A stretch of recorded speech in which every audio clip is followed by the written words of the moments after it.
The call came on a Tuesday afternoon while I was reviewing quarterly reports in my downtown office. Dad's name flashed on my phone screen. I hadn't heard from him in 3 months, not since he'd announced his engagement to Carol Whitmore at a family brunch I wasn't invited to. I'd found out through my sister Jennifer's Instagram post. "Rachel," Dad said when I answered. His voice had that careful tone he used when he was about to disappoint me.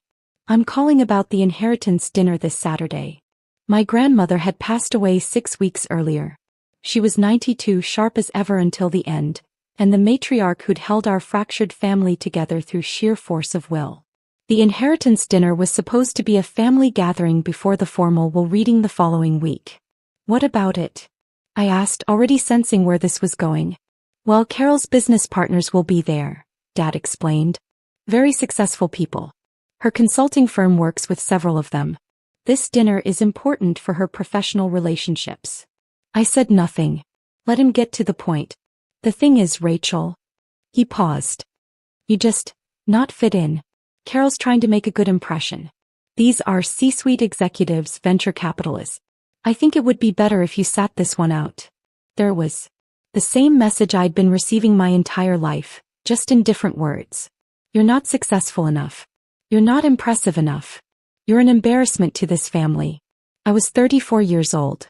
I'd heard variations of this my entire adult life. "Carol's really worried about appearances," Dad continued. "You understand, right? With your situation." My situation. He meant my life. My quiet, private life that didn't include Instagram-worthy vacations or luxury cars or designer clothes. The life where I lived in a modest downtown apartment, drove a 7-year-old Honda, and dressed in simple professional attire from department stores. What Dad didn't know, what none of them knew, was that my situation was entirely by design. "I understand," I replied calmly. "I won't attend." "You're not upset?" Dad sounded surprised, maybe even disappointed that I wasn't fighting him. "Not at all. Enjoy your dinner." I hung up and sat in my office chair looking out at the city skyline. My office. The one on the 42nd floor of the Mercantile Building. The one with my name on the door. Rachel Anderson, Managing Partner, Northstar Capital Management. I'd built my wealth management firm from nothing over the past 12 years. We managed $840 million in assets. Our client list included 3 Fortune 500 CEOs, multiple successful entrepreneurs, and several family trusts worth 8 figures each. I personally managed a portfolio worth $180 million. But my family didn't know any of this. They thought I was a low-level financial analyst at some obscure firm. They thought I struggled to pay rent. They thought I was the family failure. I'd let them think it. I'd carefully cultivated that image for over a decade. Because 10 years ago, I'd learned a valuable lesson about my family. When my grandmother had helped me with the seed capital to start my firm, a loan of $200,000 that I'd repaid within 18 months, I'd made the mistake of mentioning it at a family dinner. My brother immediately asked to borrow $50,000. My sister wanted me to invest in her friend's pyramid scheme. Dad suggested I should help pay for his younger girlfriend's business school tuition. When I refused, I became the selfish one. The ungrateful one. The one who'd forgotten where she came from. So I'd stopped sharing. I'd let them believe I was struggling. I wore inexpensive clothes to family events. I claimed my car was all I could afford. I said my apartment was cozy, instead of explaining it was temporary while I decided which property to purchase. And I'd watched as my family revealed exactly who they were. My sister Jennifer married a doctor and immediately became insufferable, posting constantly about their luxury lifestyle, while asking me if I needed help with groceries. My brother Marcus started a moderately successful real estate business and never let anyone forget it, constantly giving me unsolicited career advice. And Dad had retired early from his middle management position and married Carol Whitmore, a woman 15 years younger who ran a consulting firm that, based on the research I'd commissioned, was more smoke and mirrors than substance. What none of them knew was that I'd been helping them financially for years. Anonymously. Strategically. When Jennifer's husband's practice struggled during the pandemic, a mysterious investor provided a bridge loan that saved them. That was me. When Marcus's real estate deal almost fell through due to funding gaps, an anonymous LLC stepped in with capital. Also me. And Carol's consulting firm, Prestige Consulting Group? The firm she was so proud of? The one that gave her the credentials to act superior at family gatherings? It was funded almost entirely by an anonymous LLC I'd created 3 years ago when Dad first started dating her. I'd watched the firm struggle, watched Carol desperately courting clients who never materialized. I'd seen the stress it caused Dad. So I'd stepped in. Through layers of legal structures and anonymous entities, I'd become Carol's primary investor. I'd provided $2.4 million in capital over 3 years. Money that paid for her office lease, her staff salaries, her marketing budget, her entire professional image. Carol thought the money came from a venture capital firm that believed in her vision. She had no idea it was Dad's unsuccessful daughter keeping her business afloat. I'd done it for Dad. Because despite everything, he was still my father. Because I'd told myself that family helps family, even when that help isn't appreciated or acknowledged. But sitting in my office looking at the phone after Dad's call, something shifted. I opened my laptop and composed an email to my attorney, David Chin. David had helped me structure all my anonymous investments. He knew every detail of every LLC, every trust, every legal entity I'd created to help my family without their knowledge. The email was brief. David, please initiate dissolution proceedings for Northstar Holdings LLC, the entity funding Prestige Consulting Group. I want all capital withdrawn within 30 days as per the operating agreement. Notify the recipient that the anonymous investor is exercising their right to withdraw funding. Prepare all necessary documentation. I hit send. My phone buzzed almost immediately. David calling. Rachel, are you sure about this? He asked. That's a significant investment to pull. I'm sure. This will likely collapse the business. Prestige Consulting Group's entire operation is built on that capital. Without it. I understand the consequences, David. Please proceed. There was a pause. May I ask what changed? I'm no longer willing to subsidize people who consider me an embarrassment. Understood. I'll have the dissolution notice prepared by end of business today. They'll receive it tomorrow morning. I spent the rest of the week working, attending meetings, reviewing client portfolios. I didn't think about the inheritance dinner. I didn't think about Dad or Carol or the fallout that was coming. Saturday evening, while my family gathered at the upscale restaurant Carol had chosen for the inheritance dinner, I was at home in my apartment. My real apartment, the one my family had never seen. The 3-bedroom penthouse with floor-to-ceiling windows overlooking the city. The one I'd purchased outright 2 years ago for $1.8 million. I made myself dinner, poured a glass of wine and settled in with a book. My phone started ringing at 8:47 p.m. I let it go to voicemail. He called again. Voicemail. Then Jennifer called. Voicemail. Then Marcus. Voicemail. Then text messages started flooding in. Dad, Rachel, call me immediately. Emergency. Jennifer, what did you do? Dad is freaking out. Marcus, call Dad now. Something about Carol's business. I silently sipped my wine and turned my phone to silent. The next morning I checked my voicemails over coffee. Dad's voice was panicked, nothing like his calm, dismissive tone from earlier in the week. Rachel, I don't know what's happening. Carol got some legal notice. Something about her investor pulling out. The business. She's saying the business is going to collapse. She's devastated. The dinner was a disaster. Please call me. Jennifer's message. Dad said you might know something about business stuff. Carol's company is in trouble. Can you help? Dad's really upset. Marcus's message. Hey, this is serious. Carol's business is apparently going under. Some investor pulled $2.4 million in funding. Dad's freaking out. If you know anyone who could help. I deleted the voicemails and made myself breakfast. Monday morning my phone rang again. This time it was a number I didn't recognize. I answered. Ms. Anderson? This is Carol Whitmore.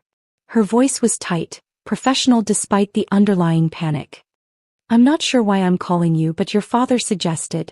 I'm in a difficult situation. My primary investor has withdrawn their funding. I'm looking for bridge capital, any connections you might have in the financial world. The irony was exquisite. I'm sorry, I said pleasantly. I don't think I can help you. I'm just a low-level analyst, remember? Not successful enough to fit in with your business partners. There was a long silence. That was about the dinner, Carol said carefully. That wasn't my decision. Your father thought. My father thought I'd be an embarrassment. You agreed. You both made your position very clear. Ms. Anderson, my entire business is at stake. 15 employees are going to lose their jobs. I have lease obligations, contractual commitments. This investor gave no warning, no explanation. 3 years of funding and suddenly they're just gone. Business is unpredictable, I said. I'm sure someone as successful as you with all those impressive business partners will figure something out. I hung up. The calls continued throughout the week. Dad called twice a day. Jennifer called. Marcus called. Even my Aunt Susan called saying Dad was beside himself and asking if I could try to help somehow. I didn't return any of the calls. Friday afternoon, David Chin called me. The dissolution is complete, he said. All capital has been withdrawn. Prestige Consulting Group received the final notice this morning. Thank you, David. There's something else, he said. When Carol's attorney was reviewing the investor documents, trying to understand the withdrawal, they discovered something interesting. The other anonymous investments in your family's businesses? They're starting to ask questions about those too. I'd anticipated this. Once Carol's attorney started digging into the anonymous LLC structure, it was only a matter of time before they connected the dots to the other entities I'd created. Let them ask questions, I said. Rachel, they're going to figure out it was you. All of it. I know. The realization hit my family like a series of controlled detonations. First, Jennifer's husband discovered that the mysterious investor who'd saved his medical practice was actually me. He called, apologetic and confused. Jennifer got on the phone demanding to know why I'd never told them. You never asked, I said simply. You were too busy posting about your luxury lifestyle and asking if I needed help with groceries. Then Marcus discovered that the anonymous LLC that had saved his real estate deal was also me. His call was different, angry, accusatory. You've been playing us this whole time? He demanded. Pretending to be broke while secretly being rich?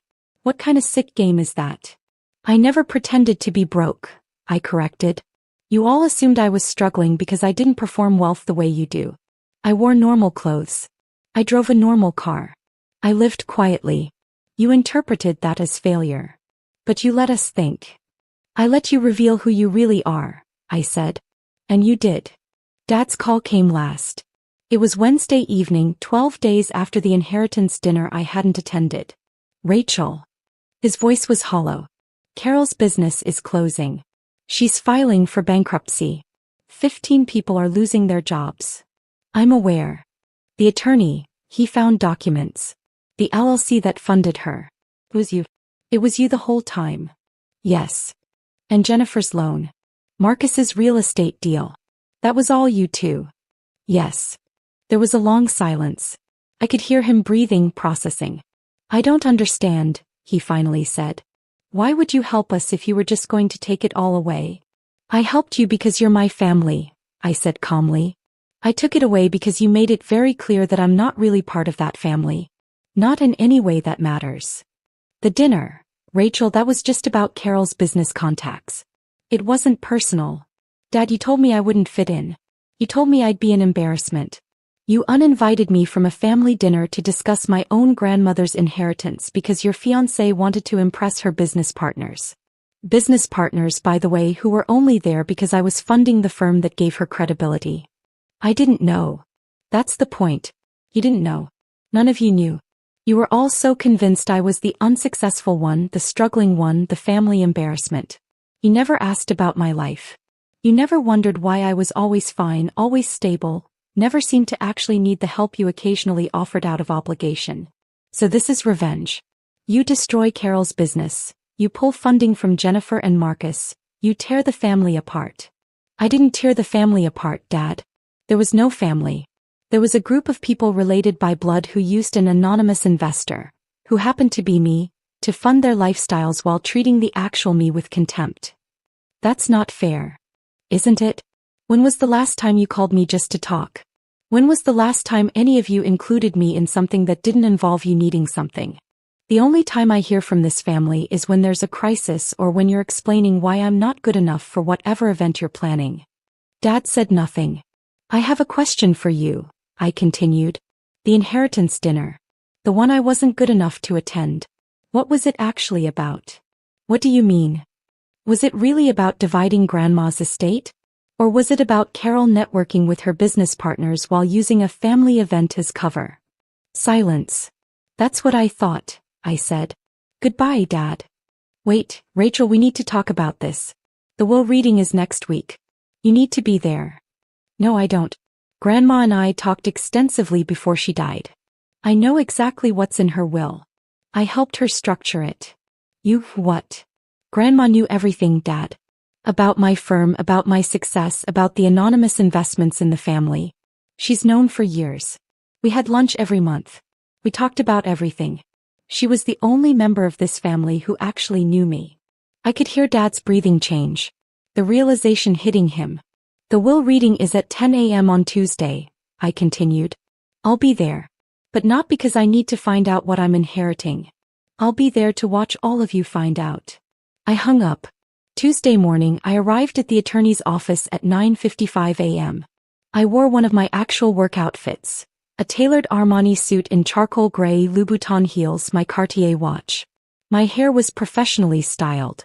I carried my Bottega Veneta briefcase. I looked exactly like what I was, a successful wealth management executive. The receptionist directed me to the conference room. I was the first to arrive. Jennifer and her husband came in next. Jennifer stopped dead when she saw me. Rachel. She looked confused, taking in my appearance. You look different. I look like myself, I said pleasantly. Marcus arrived with his wife. He stared at my suit, my briefcase, the watch. Is that real? He asked, pointing at the Cartier. Yes. Dad and Carol came in last. Carol looked exhausted, her usual polished appearance slightly frayed. Dad looked older than I'd ever seen him. They both froze when they saw me.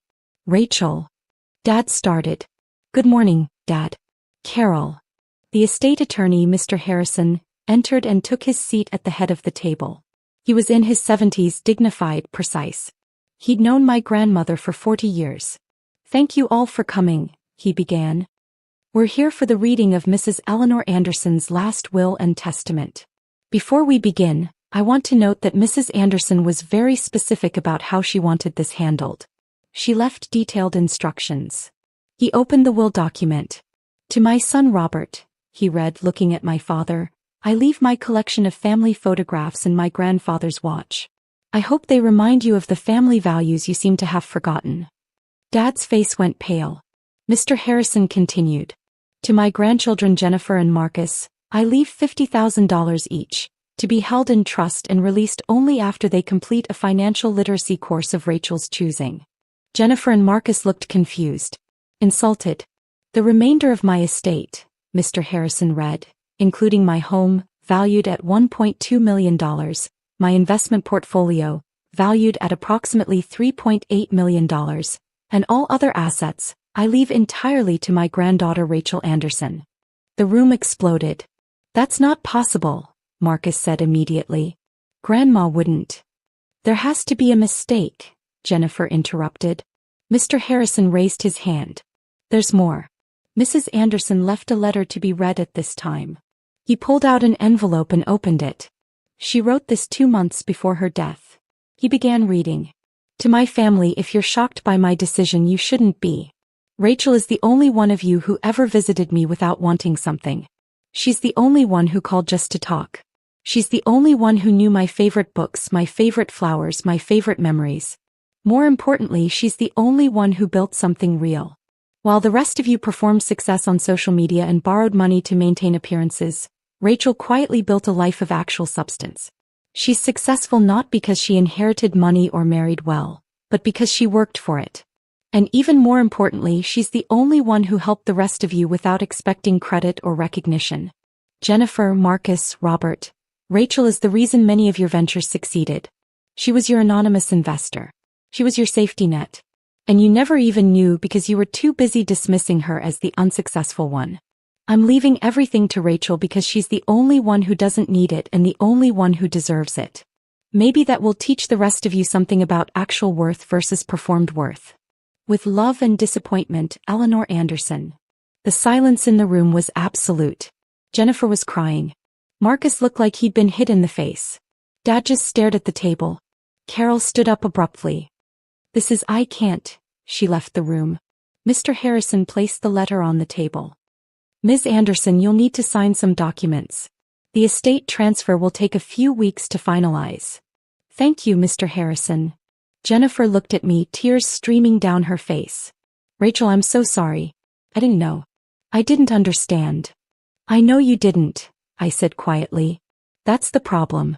You never tried to understand. None of you did. Marcus stood up. So what, you're just going to take everything? Grandma's house, all that money, and you're already rich. I'm going to do exactly what Grandma wanted me to do with it, I said. I'm going to honor her memory. The house will become a community center offering free financial literacy programs. The investment portfolio will fund scholarships for first-generation college students. Every dollar will go to helping people who actually need it. That's, Marcus started. More than you ever did with the money I gave you, I finished. More than any of you ever did. Dad finally spoke. Rachel, your grandmother, she was punishing us. No, Dad. She was teaching you. There's a difference. I gathered my briefcase and stood up. Wait, Dad said. Where are you going? Back to work. I have clients depending on me. I have a business to run. I have a life. I paused at the door. The life you all thought wasn't good enough. The life that was actually funding yours. Rachel, please. We can fix this. We can be a real family. I looked at him. At all of them. Jennifer with her designer handbag and her Instagram perfect life. Marcus with his real estate success that I'd helped build. Dad with his younger wife whose business I'd funded and destroyed. No, Dad. We can't. Because you can't fix something that was never real to begin with. I walked out of the conference room through the reception area and out into the bright morning. My phone buzzed. A text from my executive assistant. Board meeting at 2 p.m. Client presentation materials ready for your review. I smiled and headed back to my office. Back to my real life. The one I'd built myself. The one that didn't need my family's approval or acknowledgement. 3 weeks later, I received a certified letter from Carol's attorney. Prestige Consulting Group had officially dissolved. Carol had filed for bankruptcy.